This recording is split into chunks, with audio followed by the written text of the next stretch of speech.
Hello'. Hello' sir, নমস্কাৰ। হয় হয়। আপুনি যিহেতু এজন চৰকাৰী প্ৰশাসনিক পুলিচ বিষয়া, গতিকে মই জুবিন গাৰ্গৰ সংক্ৰান্তত আপোনাক তেওঁৰ মৃত্যুক লৈ মই একো কথা নুসুধো, যিহেতু আপুনি একেধাৰে এজন কবি সাহিত্যিক। গতিকে আমি জুবিন গাৰ্গৰ সন্দৰ্ভত আপোনাৰ পৰা দুটামান কথা জানিব বিচাৰো আৰু সামাজিক মাধ্যমত প্ৰচাৰ কৰিম।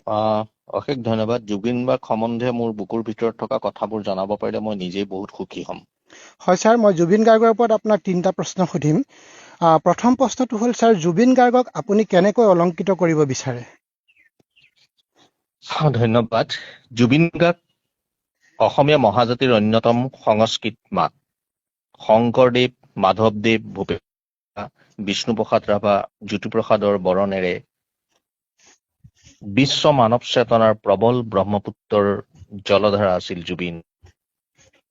য'ত শেষ হয় সাম্প্ৰদায়িকতাৰ উৎকট দুৰ্গন্ধময় বাটৰ বিৰক্তিকৰ খোজবোৰ, আৰম্ভ হয় মানুহৰ সমতল। জুবিন সাগৰৰ নীলাপানী বিহে শোষণ কৰা মানুহৰ বুকুৰ অমাৱস্যাত জিলিকি উঠা পূৰ্ণিমাৰ শীতলতা। গান, কবিতা, কথাছবি, কথাৰ নাম দুৰন্ত জুবিন গাৰ্গ। যি নামত ওখ হয় গছ, ওখ হয় বিশাল মানৱতা। যি নামেৰে মানুহৰ বুকুৱে বুকুৱে ধ্বনিত হয় মানুহে মানুহক খংখমাতৰ মৰ্যাদাৰে ধনী কৰি তোলা নামঘৰৰ দবা, কাঁহ, মৃদংগ, খোলৰ বিনন্দীয়া মাত। জুবিন গাৰ্গ ঐক্য, সমন্বয়, বিশ্বাস, সম্প্ৰীতিৰ বিৰল শোভাযাত্ৰা, য'ত শেষ হয় হিন্দু, মুছলমান, খ্ৰীষ্টিয়ান, শিখ, বৌদ্ধ সম্প্ৰদায়ৰ সীমাৰে। জুবিন গাৰ্গ খেৱালী মনৰ মাটিৰ স্বচ্ছ বিকাশৰ প্ৰগতিৰ সভ্যতা, য'ত ম্লান পৰে গৰ্বিত মানুহৰ অহংকাৰ, সাম্যবাদৰ কথাবস্তুৰ ৰূপক চেতনাই মূৰ্ত কৰে সৰ্বহাৰাৰ দুৰ্দশাৰ খোজবোৰক, সবল কৰাৰ বিম্বাসৱত বেনজিৰ কুৰুক্ষেত্ৰক। জুবিন গাৰ্গ স্বচ্ছ বগা সমাজৰ প্ৰতীক, যি প্ৰতীক স্থায়ী হৈ আছে শ্ৰীকৃষ্ণ সুধামাৰ জীৱন গাথাত, ভীষ্মৰ সৰসজ্জাত, বিদুৰৰ দেশপ্ৰেমত, কৃষ্ণ যাত্ৰাৰ কংসবোধত, ভূপেন হাজৰিকাৰ বিশ্ব চেতনাত, শংকৰ, মাধৱ, চুকাফাৰ বৰ অসমৰ নান্দনিক সমাজত। জুবিন গাৰ্গ অন্যায়ৰ বিৰুদ্ধে ন্যায়ৰ মাত, আন্ধাৰৰ বিৰুদ্ধে পোহৰৰ দিক্চৌবাত।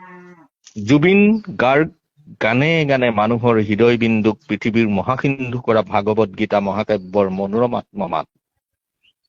জুবিন গাৰ্গ তেজেৰে কমলাপতি পৰভাত নিন্দৰ ধ্বনিত বাটলৈ সমদল হোৱা মানুহৰ অন্ত নোহোৱা এটা বিশাল ৰং, য'ত ৰজাৰ অবয়ব নাই অস্ত্ৰ শস্ত্ৰ সৈনিক।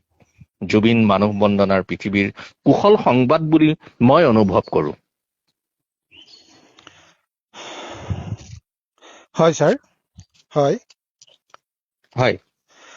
ছাৰ, আপুনি যি ধৰণে অলংকৃত কৰিলে, মই কিছু সময়ৰ কাৰণে অকণমান আৱেগিক হৈ গৈছোঁ। মনটো ভাবিব পৰা নাই আপুনি যেনেধৰণৰ শব্দশৈলীৰে তেওঁক অলংকৃত কৰিছে। সেইটো মই প্ৰকাশ কৰিব পৰা নাই। মই অকণমান মানসিকভাৱে আৱেগিক হৈ যোৱাৰ কাৰণে মই অকণমান 10 ছেকেণ্ড সময় ৰখি দিছোঁ ছাৰ, ক্ষমা কৰিব। নাই, এইটো আপুনিয়ে নহয়, জুবিনৰ এই যে অকাল বিয়োগ, হয় ছাৰ। এইটো প্ৰতিজন সঁচা মাটিৰ প্ৰেমত থকা অসমীয়াৰ বুকুক ভাঙি পেলোৱা এটা সময়। এই সময়ত ময়ো বৰ হতাশগ্ৰস্ত হৈ আছো। তথাপিও জুবিনৰ মুখখন দেখিয়ে চাগে মোৰ কথাবোৰ তেনেকৈ ওলাইছে। হয়, আপোনাৰ দ্বিতীয় প্ৰশ্নটো? ছাৰ, দ্বিতীয় প্ৰশ্নটো হ'ল, ছাৰ, নতুন প্ৰজন্মই জুবিন গাৰ্গৰ পৰা কি শিকা উচিত, কি লোৱা উচিত? মই ভাবো জুবিনৰ বিশাল জীৱনটোৱে ভাৰতীয় মহাকাব্যৰ দৰে এক অসমৰ সংস্কৃতিৰ বিশাল বাট। জুবিন গাৰ্গ সংস্কৃতিৰ ওখ হিমালয়ৰ মহাকাব্যৰ জোনবিৰি আছিল।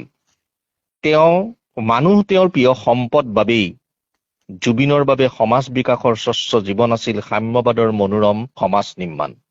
দেশপ্ৰেমৰ বিশাল বৰ্ণনা, সংস্কৃতিৰ বিনন্দীয়া ৰামায়ণ কীৰ্তন ঘোষাৰে তেওঁ মানুহৰ পৃথিৱীৰ অনন্য শ্লোগান আছিল।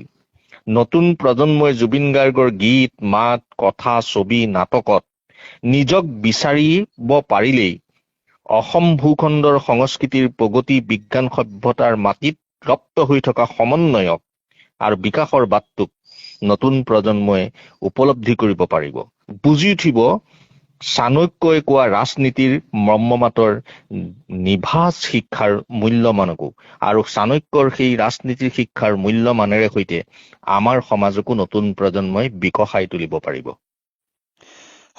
ধন্যবাদ ছাৰ। মোৰ তৃতীয় প্ৰশ্ন ছাৰ, জুবিন গাৰ্গৰ মহাপ্ৰয়াণৰ আগৰ আৰু পাছৰ এই দুইটাই ধাৰণাটো, মানৱ জাতিৰ ধাৰণা আৰু আপোনাৰ মতামত ছাৰ। মানুহৰ সংজ্ঞা বৰ বিশাল, বৰ্ণিল আৰু বৰ্ণাঢ্য। এই কথাটো জুবিন গাৰ্গৰ মৃত্যুৱে নতুনকৈ শিকাই থৈ গ'ল। ব্যক্তিৰ ব্যক্তিকেন্দ্ৰিক চৰিত্ৰটোক ভাঙি চিঙি সমষ্টিগত ব্যক্তিত্ব বিকাশৰ সমাজ চেতনা এটাক দুৰন্ত ৰূপত জুবিন গাৰ্গে মানুহক কৈ গ'ল। তেওঁৰ মৃত্যুত হেৰাই থাকিল সংকীৰ্ণ মানুহৰ চিন্তা চেতনা। কোনো মানুহেই নিজৰ ধৰ্মীয় সম্প্ৰদায়ৰ পোছাক পিন্ধি জুবিন গাৰ্গৰ সমদলত অংশ লোৱা নাছিল। প্ৰত্যেক মানুহেই কাপোৰ পিন্ধিছিল আৰু সেই কাপোৰ আছিল সামাজিক কাপোৰ, যি কাপোৰক প্ৰতিজন পৃথিৱীৰ মানুহে সন্মান কৰে। জুবিনে সেই শিক্ষা দি গ'ল।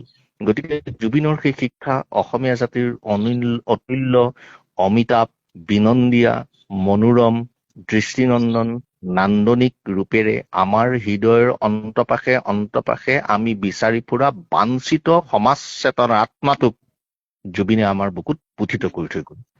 সেয়ে জুবিনক মই অশ্ৰুভৰা শ্ৰদ্ধাঞ্জলি জনাইছো আৰু সেই শ্ৰদ্ধাঞ্জলিৰ জুবিনৰ বিশাল জীৱনটোৱে অসমীয়া জাতিৰ বাটক ভূপেন হাজৰিকা, বিষ্ণুপ্ৰসাদ ৰাভা, জ্যোতিপ্ৰসাদ আগৰৱালা আমাৰ গুৰু দুজনাৰ বাটেৰে মহিমামণ্ডিত কৰি থাকক, নতুনেও সেই বাটেৰে ধাবিত হওক, তাকেই কামনা কৰিছো। বহুত বহুত ধন্যবাদ ছাৰ। আপোনাৰ প্ৰশ্নকেইটাৰ আমি যি ধৰণে বিচাৰিছিলো তাতকৈ বহুত ওপৰত উত্তৰকেইটা দিছে আৰু আমি আশা কৰিছো অসমীয়া সমাজ জীৱনত অসমীয়াত বহল অৰ্থত অসমীয়া সমাজ জীৱনে আজি আপোনাৰ এই কথাকেইটাৰ পৰা বহুত কিবা কিবি ইয়াৰ পৰা বুটলিব পাৰিব আৰু এই বহুমূলীয়া সময় দিয়াৰ বাবে আপোনালৈ পুনৰবাৰ আন্তৰিক সেৱা জনাইছো, প্ৰণাম জনাইছো ছাৰ। ধন্যবাদ। মোৰ ফালৰ পৰা আপোনাক ধন্যবাদ জ্ঞাপন কৰিছো। ধন্যবাদ ছাৰ।